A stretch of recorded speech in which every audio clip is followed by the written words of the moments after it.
Hello guys, it's Randall with Bitraged. So I want to take a look at Bitcoin and XRP, look at some crypto pairs and see what we're looking at for the crypto world. I do want to just make a quick mention. We've had quite a bit of interest in crypto, and that's one of the reasons why we started the channel. But the primary focus of the channel was to warn people about losing money in crypto and to help them to avoid those things. And then it kind of grew and progressed into an interest by our YouTube community in learning to trade, learning how to trade properly and how to be consistently profitable. And so if you are serious about day trading, like you want this to be your full-time job, I highly encourage you to put in the effort and the time into trading Forex, to learning to trade Forex. Because if you can be consistently profitable in crypto, you can 10 times that in Forex. It's just more consistent. There's way more regulation, which can be good and bad, but it tends to overwhelmingly be in favor of the trader as far as preventing manipulation goes. Obviously, there's some other issues. And the liquidity for Forex is just insane. So I'm not discouraging you from trading crypto, and I'm going to do my best to put out a video for both Forex and crypto every week. But my focus is going to be Forex because that is what I am actively trading, and I do believe that it is going to be easier to be consistent in trading Forex than crypto. So that's just a little preface before we get into the video. I also want to make a quick mention that we are going to be updating the site and the course. We're going to be adding some new content, but we're also looking to change platforms into something that is better for what we want to do. So some changes probably coming in October to that. And if you have questions about that, feel free to drop me a line and I'm happy to answer them. So the first question we want to ask when we're looking at the chart is, where have we come from? What are we looking at currently? What is the current pattern? What is it developing? Where did that pattern come from? And what kind of a movement is this? Are we in an uptrend? Are we forming a correction from an uptrend? Are we forming a pattern to break or to move higher? Now, you may not have answers to all those questions, but if you ask yourself those questions, then you can seek answers so you know what you're looking for, rather than just looking at a chart blindly and saying, well, I see an impulsive candle, so this must be moving up now. That's why people lose money in trading. They don't ask the right questions. They don't understand. They see bullish candles as bullish signals and bearish candles as bearish signals, when in fact you can often get a bearish candle and then a bullish movement from it. You can get rejection. So you have to be careful of that mindset. To answer my own question, let's add the... You'll have to forgive Firefox. It messes with the trend lines, and Chrome is locking up on me, so we're stuck with Firefox here. So we are in an uptrend, and this is simply a correction right now. And if we look at where we came from, we have this bigger corrective area, and we have, let's drop this on here, we haven't broken that area. We came down, we tested that area, and we rejected off from it, which is a good sign for bullish movement to the upside. It does not always mean we won't break down, but it is a good sign. What happens after that is important, and we're going to discuss that in a moment here. If we draw this back a little bit, and we ask the question, which I think is very important, where have we come from? So obviously we come from a very good impulse. We are expecting a larger correction. If you understand the Bitraged trading method, you're expecting there to be a larger corrective movement after such an impulsive move. Basically moving from 3,500, you could say 3,300, all the way up to 13,000, gaining $10,000. Now we ask that question. We also ask, how is this similar to the past? Look back. What happened in the past, and we find this pattern. Two symmetrical patterns, triangles, and they're very similar. This is slightly longer. This is, you have this pattern, which is obviously from an uptrend, and this one's comes from a downtrend. So you would see this pattern and you see that it breaks down. So you might come over here, see this pattern and say, well, then we should be expecting this to break down. But that's not exactly how symmetrical patterns work. How they work is based on the trends. So when you have an uptrend and then a symmetrical pattern, a symmetrical triangle, the expectation is a break to the upside. When you have a downtrend and then a symmetrical triangle, the expectation is a break to the downside. Now, you have to understand the markets, that there's probabilities and there's possibilities. There was always the possibility, and we talked about this when we were talking about this in 2018. There's always the possibility this could have broken to the upside. But the probability was a downside break. And when you look at what was going on here just before the break, impulse, correction, and it just got really tight at the end. And you can even draw this in closer to make another symmetrical triangle, and then it breaks. So yes, it is possible that this breaks down, but the probability is for a symmetrical triangle to break to the upside. The trend is impulse to the upside with a large correction. So that is the probable. Now, there's always the possibility, and this could happen to break to the downside. We're not saying that can't happen, but we're looking at possibilities and probabilities, and also looking for the options and the entries that we can take. Okay, so again, looking at that area, we saw that rejection, previous high of a correction. That's a very good point to take into consideration. So even if we break this this trend line, if we break down to here, preferably corrective, we still could get a rejection there as a double or triple bottom, depending on if you accept that wick. So I wouldn't necessarily consider this trend line as golden, but a reject on this trend line is possible, as well as a reject at a double bottom here. So look at those areas. We are getting this very corrective movement right now. That tends to indicate that we should see an impulsive break. We're coming from an impulse, moving correctively in this channel, seeing a break at this ray line, at the trend line here, or the trend line here, or the ray line here. So those are areas to look at.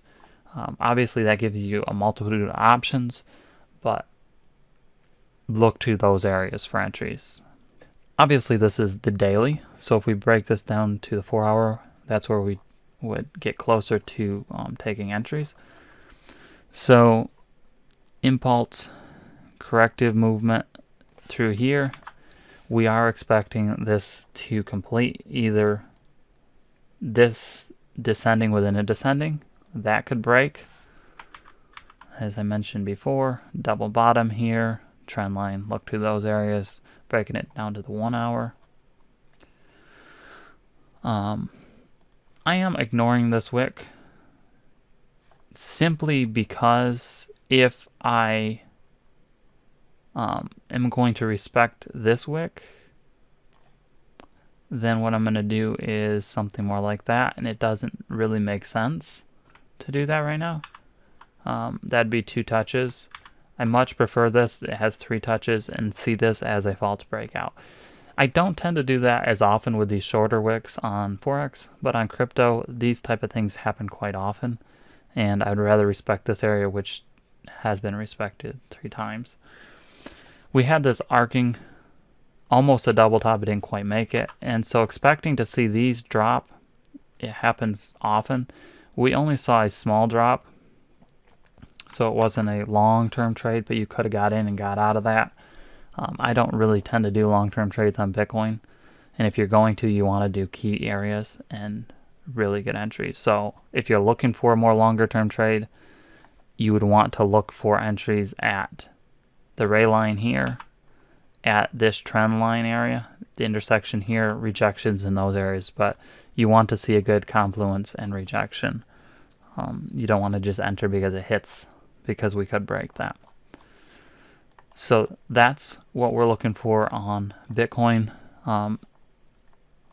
Those are areas to, if we see, because this has moved up, we're kind of looking at this as the corrective, that, and then if we see this correct down to any of these areas,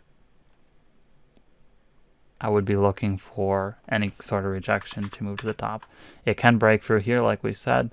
We do have this descending within a descending sort of pattern, and then also that right there. If you look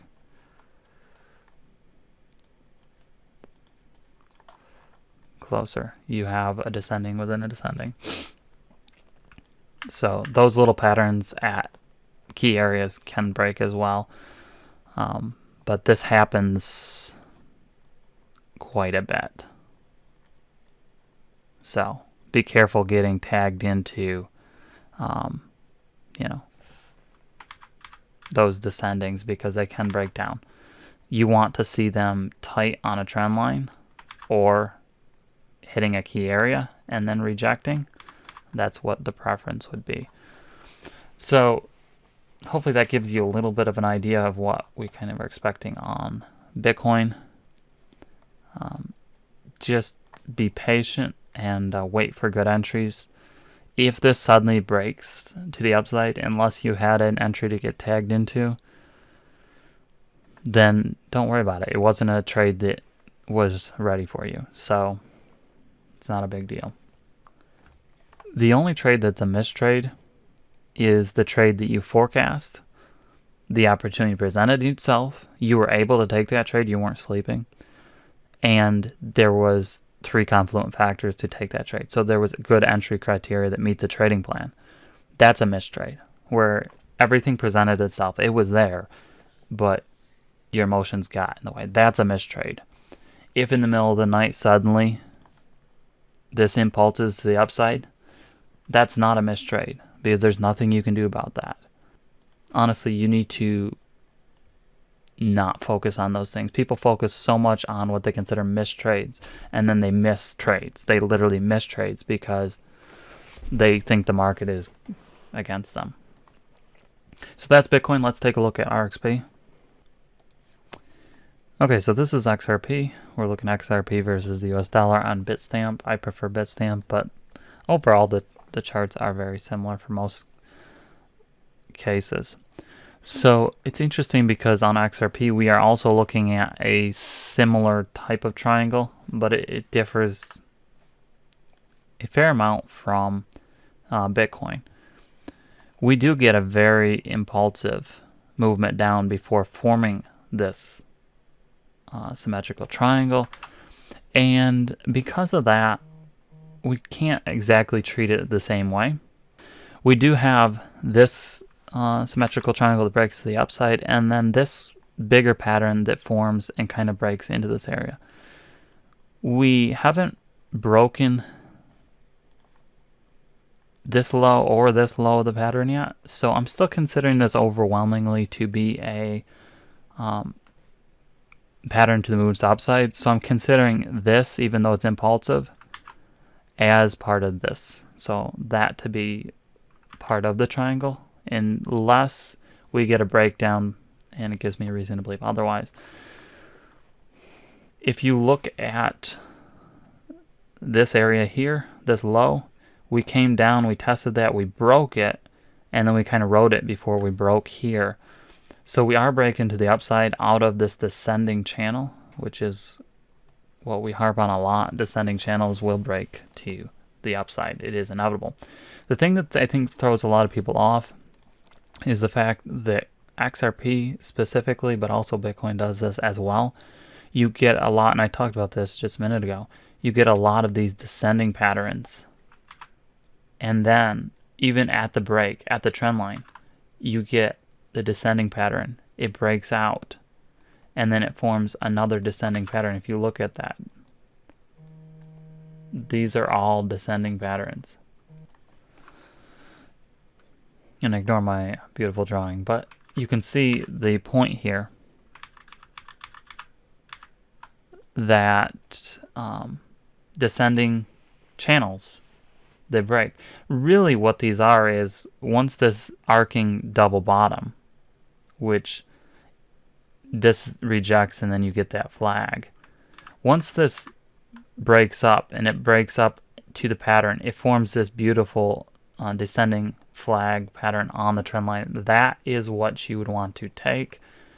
And then it breaks up and it's forming another one. Now we're getting more of the larger impulse up. And probably at some point I would expect to see a larger correction, especially because we've been in here so long. But it is very possible that this continues to move for quite a ways. Now, if we're going to look up here at where we can expect it to go, I would look to the 33-cent area as well as the 40-cent area. Those would be the areas to look at first, and obviously as it climbs, 50 cents would be the next level, and on the daily, we have all the way up here to right around $1.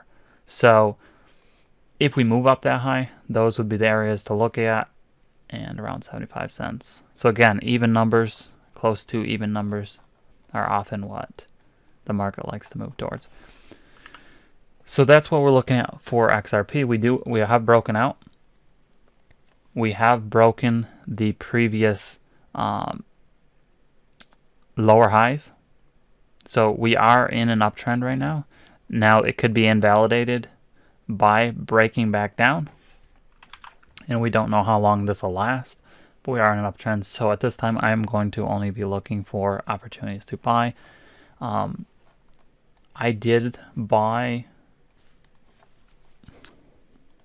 I bought for a long-term hold at around 25. I think it was 498. It was just below the 25.50 level. But it's not a regular trade. It's not a trade with a stop loss. It's a long-term investment. I'm expecting if we get moved to the upside, an investment on a 25-cent coin, a crypto coin, a large investment on that, or a decent investment on that, the risk ratio is really great. If suddenly this tanks and disappears into oblivion, or over time disappears into oblivion and it's worth literally nothing, I'll be out my initial investment, which is, a decent amount of money, but it's not a ton of money. Whereas the reward, the benefit, if it moves up to $1, $10, $20, is considerably high. So I'm willing to take that kind of a long-term investment. My preference would be to trade it, but there just really is no options to trade these crypto in the US legally with protection. I don't like BitMEX. It's not only a scam, but it's just ridiculously not set up for trading. It's not a good trading platform. So if you know of one that you use and you really like, that you can trade in US using US dollars. I don't want to trade Bitcoin. I like trading dollars. Feel free to drop that in the comments and let me know what you like. But now that we're moving to the upside on XRP, we have this 1, 2, 3, you could say 4 touch pattern flag. It broke. I would be just looking for flags, entries to the upside. You can use the 15-minute. Be careful with that because it can get you in trouble if you're not an experienced trader. But if you see an entry that fits criteria on the 15-minute, you can look into that as well. But that is XRP. That is kind of what I'm looking at for crypto. So if you have any questions, anything wasn't clear, feel free to drop a comment in the comments below and let me know. If you're looking to learn how to trade, there will be a link in the description to our course. If you're already a member of the course and you need anything or do not have access to Slack, please let me know. Again, we are looking to add and change some things coming October. We've had an interest in closer mentorship. So that is something we are looking into doing as well. Our goal, and my primary goal right now, is to help you to become a successful trader. So while content like this is something we want to put out, the premise, the idea behind it, is for you to become a successful trader. So if this is just something that's a hobby, that's fine. Just watch our videos, glean as much information as you can. There's nothing wrong with that. And do it as a hobby. Absolutely nothing wrong with that. But if you're looking for this to be your career long term, this is what you want to do, then I highly encourage you to put in the effort, back testing, to put in the effort, really looking at the charts and learning how these pairs move. Each pair moves in a specific way, and although they all adhere to certain principles as far as mathematical consistency goes, they will all move in a specific way. Bitcoin moves in its way. XRP moves a little bit differently. Euro dollar moves in a specific way, and British pound dollar moves similarly, but in its own way. So learning the nuances can mean the difference between taking 1% on a pair and taking 10% on a pair. It really will level up your trading. So that's the video. In the future, my analysis of Bitcoin will probably be much shorter, more like between 6 and 10 minutes. I'll try and keep it at that. It does take me longer to edit these videos, but I did want to cover as much as I could in this video. Again, if there are things that you want specifically covered in future videos on crypto, let me know and I will do my best to do that. Thanks so much for watching, guys, and